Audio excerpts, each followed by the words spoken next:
Madison Square Garden, New York City, March 5th, 2001. Michael Jackson's 30th anniversary celebration concert. 20,000 people screaming. Michael stands backstage in the wings, 30 seconds from walking out for his reunion performance with his brothers. The first time the Jackson 5 will perform together in nearly 20 years. His brothers are hyped. Jermaine shadowboxing. Tito stretching. Marlon checking his mic, Jackie taking deep breaths. They're excited, nervous, ready. Michael isn't thinking about the choreography, not thinking about the set list, not thinking about the historic nature of this moment. He's thinking about her. Diana Ross is in the audience. Section A, row 5, seat 12. He knows because his assistant told him 2 hours ago in that careful voice people use when delivering information that might detonate. Diana's here. Thought you should know. Michael's hands are shaking. He's 42 years old. He's performed for presidents, for royalty, for hundreds of millions of people across 6 continents. He's the biggest star the world has ever seen. But knowing Diana's out there, watching, judging, remembering, makes him feel like he's 11 years old again. Small, desperate for her approval, desperate for her to see him as something more than the child she mentored 32 years ago. His stage manager counts down. 30 seconds, Michael. Michael closes his eyes, takes a breath, and when he opens them, tears are already forming, because tonight isn't just a concert. Tonight is Michael's last chance to perform for the woman he's loved since childhood, the woman who shaped him, the woman who will never love him back the way he needs. When Diana Ross entered the arena 2 hours ago, when the lights dimmed and she took her seat, Michael Jackson's eyes filled with tears, because he knows what's coming. Before the night ends, he'll have to sing, "You Are Not Alone," while looking directly at the one person who made him feel exactly that. Alone. Always alone. No matter how big he became. August 1969. 32 years earlier. Motown headquarters, Detroit, Michigan. Michael Jackson was 11 years old when he fell in love with Diana Ross. Not puppy love. Not childhood infatuation. Real love. The kind that reshapes your understanding of what a person can be. The Jackson 5 had just signed to Motown. Berry Gordy's marketing plan. Diana Ross would be their public discoverer and mentor. Never mind that Bobby Taylor actually brought them to the label. The story was better with Diana, the fairy godmother and her protégés. Sold itself. Diana walked into the rehearsal studio, wearing a yellow dress. Michael remembers this with crystal clarity 3 decades later. Yellow dress, white belt, hair perfect, smelling like something expensive he couldn't name, but would spend the rest of his life trying to identify in other people. She crouched down to his eye level. The other Jackson brothers stood around watching, but Michael only saw her. "They tell me you're special," Diana said. Michael couldn't speak. His throat had closed. His mind had emptied. "You don't have to be nervous around me," she continued, smiling. "We're going to be friends." "Okay." Michael nodded, found his voice somewhere. "Okay." But even at 11, Michael knew friends wasn't the right word for what he was feeling, for what was already taking root in his chest. Something bigger. Something that would grow and grow until it consumed everything. The next 6 years were an education in worship.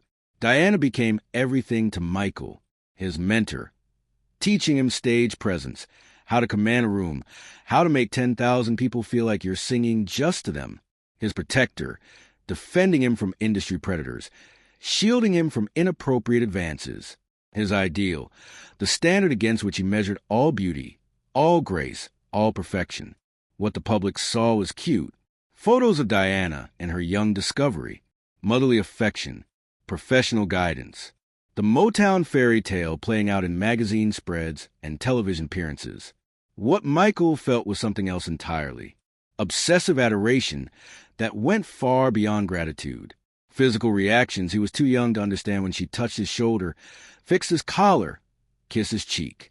Jealousy that burned like acid when she dated other men. Berry Gordy, Bob Silberstein, men who got to be near her in ways Michael never could. Dreams about her that made him wake up at 2 a.m, confused and ashamed and desperately wishing he were older. In 1971, backstage before a television special, Diana helped 13-year-old Michael with his tie. "You're going to be bigger than all of us someday," she said, her fingers on his collar, her perfume filling his lungs, making him dizzy. "Really?" Michael's voice cracked. "Really? You have something no one else has? Don't ever lose it." Michael wanted to ask, "Do you see me?" Not as a child, as someone who could be, but the words died in his throat. He was 13. She was 27. The gap was infinite. In 1973, for Diana's birthday, Michael saved for months to buy her a necklace. Real gold, small diamond, $800 that should have gone to his mother. Diana opened it in front of everyone at her party. "Michael, this is too much." "Nothing's too much for you," Michael said, meaning it, meaning every word. She hugged him, and Michael memorized the feeling, the shape of her body against his, the way her hair smelled, the warmth. He kept that memory for decades. But by 1975, things were changing. Diana left Motown, started her film career with Mahogany. Phone calls became less frequent. Michael turned 17, no longer a cute child, just an awkward teenager with a changing voice and a face that didn't fit his body yet. The Jackson 5's popularity was waning. Diana was ascending, and the gap between them widened from impossibly large to infinite.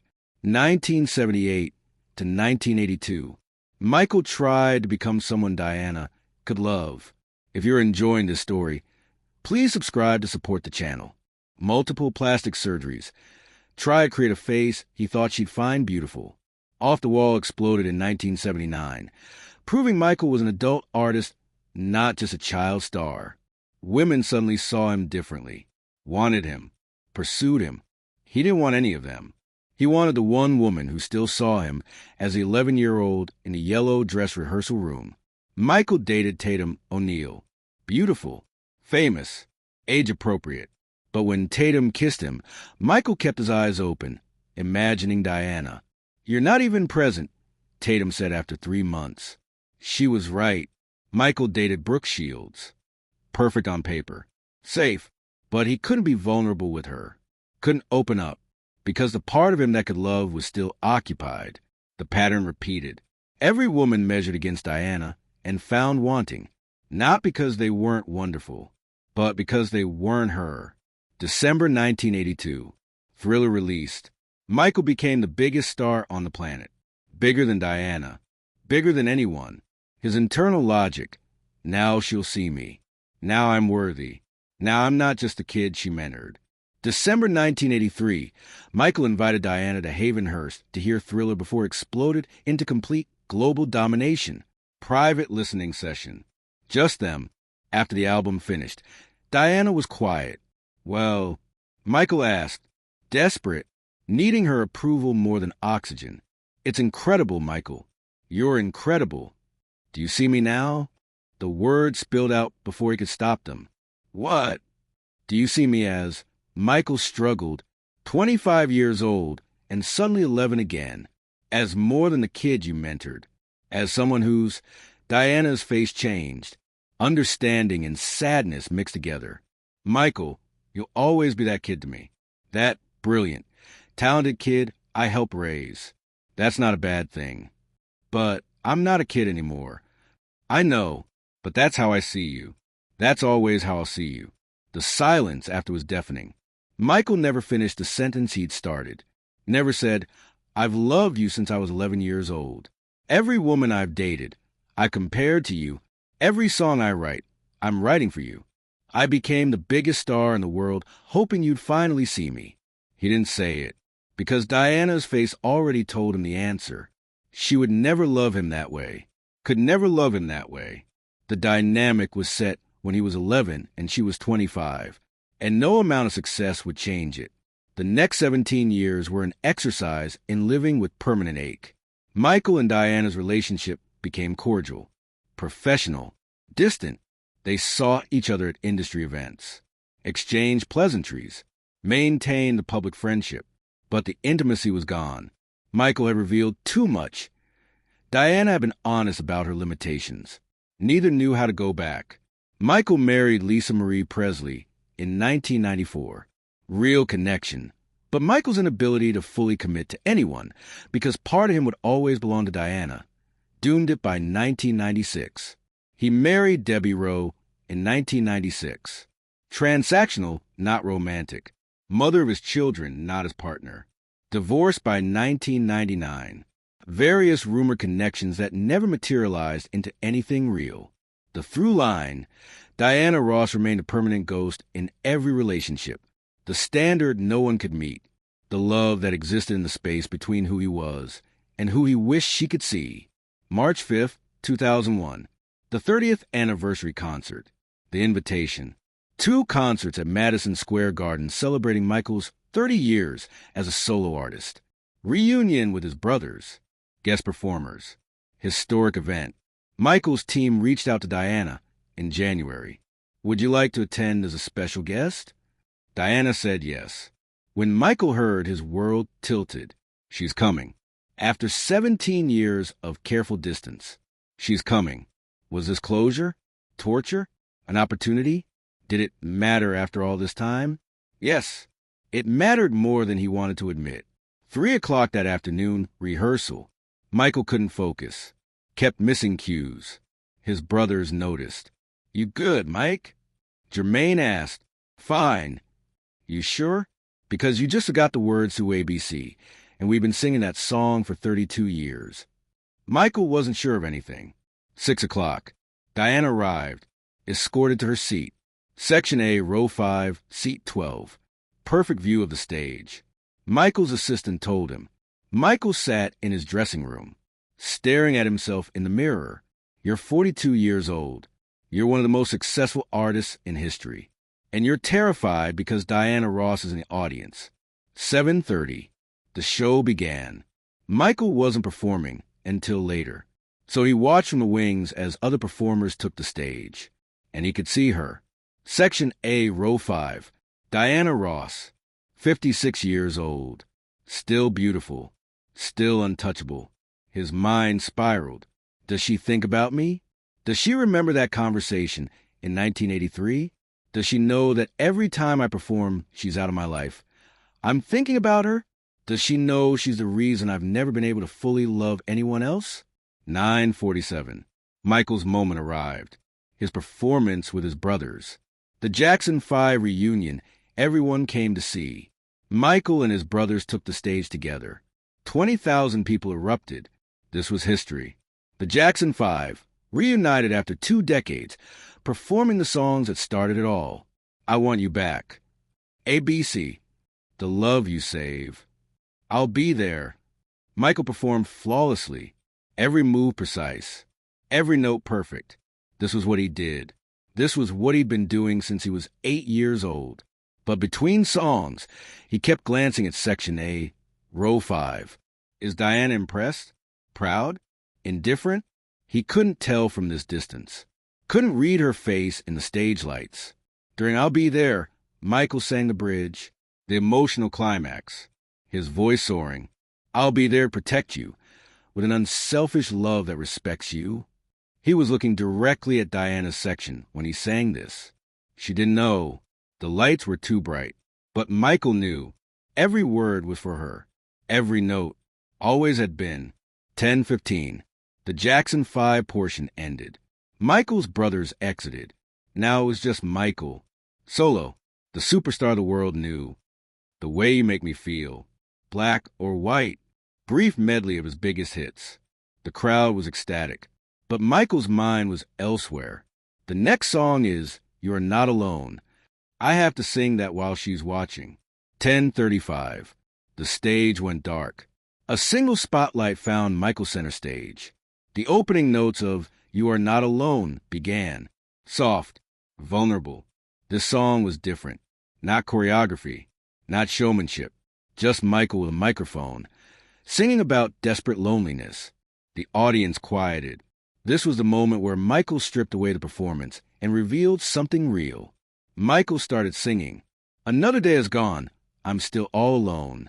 His voice cracked slightly. Not technique. Emotion. In Section A, row 5, Diana shifted in her seat. She knew this song. Everyone knew this song. But hearing Michael sing it live, There was something raw about it. Something that felt less like performance and more like confession. Michael continued, "How could this be? You're not here with me." He was looking toward Diana's section, not directly at her. The lights made eye contact impossible. But toward her, the bridge. "Whisper 3 words and I'll come running." Michael's voice broke here. Fully broke. Tears visible on his face, streaming down in the spotlight. The audience thought it was just Michael being emotional, selling the song. Diana knew better, because she remembered the 11-year-old who couldn't speak when she first talked to him, the teenager who bought her a necklace he couldn't afford, the 25-year-old who asked, "Do you see me now?" The man who'd loved her for 32 years and never said out loud, until now, in a song, in front of 20,000 people, the final chorus. Michael could barely get the words out. His voice wrecked, honest, devastated. "You are not alone. I am here with you." But the irony was crushing, because Diana was here, 50 feet away. And Michael had never felt more alone. The song ended. Silence for a beat. Then the arena erupted. Standing ovation. 20,000 people on their feet. But Michael wasn't looking at them. He was looking at Section A, Row 5, where Diana Ross was standing, applauding, tears on her face. Michael exited the stage. The show continued with other performers. But Michael was done. He walked straight to his dressing room, sat down, put his head in his hands. His assistant knocked. "Michael, Diana asked if she could see you after the show." Michael's heart stopped. "She did?" "Yeah. Should I tell her yes?" Michael was quiet for a long moment.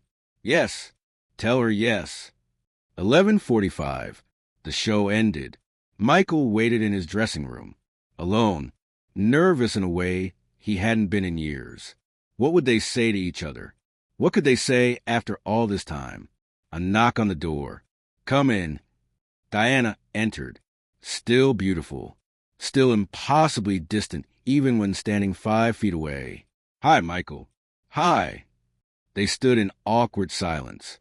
Diana sat on the couch. Michael sat across from her. The distance between them felt enormous and familiar. "That performance was beautiful," Diana said. "Thank you. You are not alone." Diana trailed off. "That song has always felt personal." "It is personal," Michael said quietly. Silence. "How personal?" Diana asked. Michael looked at her, really looked at her, and for the first time in 32 years, he told the truth out loud. "I've been in love with you since I was 11 years old." Diana's face changed. Not surprise exactly. Confirmation of something she'd always suspected. "Michael, let me finish. I need to say this. I've loved you for 32 years. Every woman I've dated, I compared to you. Every relationship I sabotaged, it was because they weren't you. Every song I've written about loneliness or heartbreak, it's been about you." "Michael, I didn't know." "Yes, you did," Michael said gently. "You knew in 1983 when I asked if you saw me. You knew every time I called more than I needed to. You knew, and you tried to let me down gently. But I couldn't let go." Diana was crying now. "I'm sorry. I never meant to hurt you. I couldn't see you that way. You were 11 when we met. I was 25. The dynamic was set, and I couldn't change it. I know, and I don't blame you. You can't control who you love or how you love them. But I need you to know you shaped my entire life. Everything I became hoping you'd finally see me as worthy." "You were always worthy," Diana said. "That was never the issue. But I was never the right person for you." "No," Diana admitted. "You weren't." Michael nodded slowly, taking it in, finally hearing what he'd known for decades. "Can I ask you something?" "Anything. Do you think about me? When you're alone, do I exist in your mind the way you exist in mine?" Diana was quiet for a long moment. Honest. "Yes. Not in the way you exist in mine. But yes, you're always there. This brilliant, complicated person I helped raise. Someone I'm proud of and worried about in equal measure. You matter to me, Michael, just not in the way you wanted." "That's what I thought." I'm sorry. Don't be. It's not your fault that I loved you wrong. Diana stood, walked to Michael, sat next to him. What happens now? She asked. I don't know. I've spent 32 years loving you. I don't know how to not love you. You don't have to stop loving me, Diana said. But maybe you can love me differently, as someone who cares about you, who wants you to be happy, who wants you to find someone who can love you the way you deserve. I don't know if I can. You can? Because holding on to me, on to this version of me that doesn't exist, is keeping you from finding something real. Michael nodded slowly. I know you're right. I've known for years. But knowing and doing are different things. I know. But Michael, you're 42 years old. You can't spend the rest of your life loving a ghost. Diana hugged him. Long, warm. Final. I love you, she said. I always will. Just not in the way you need. I know, Michael replied. And I love you. In every way there is. And I think I always will. That's okay. First loves stay with us. But they don't have to define us. She pulled back. Looked at him. Be happy, Michael. Please. Find someone who sees you the way you saw me. I'll try. Diana left. Michael sat alone in his dressing room.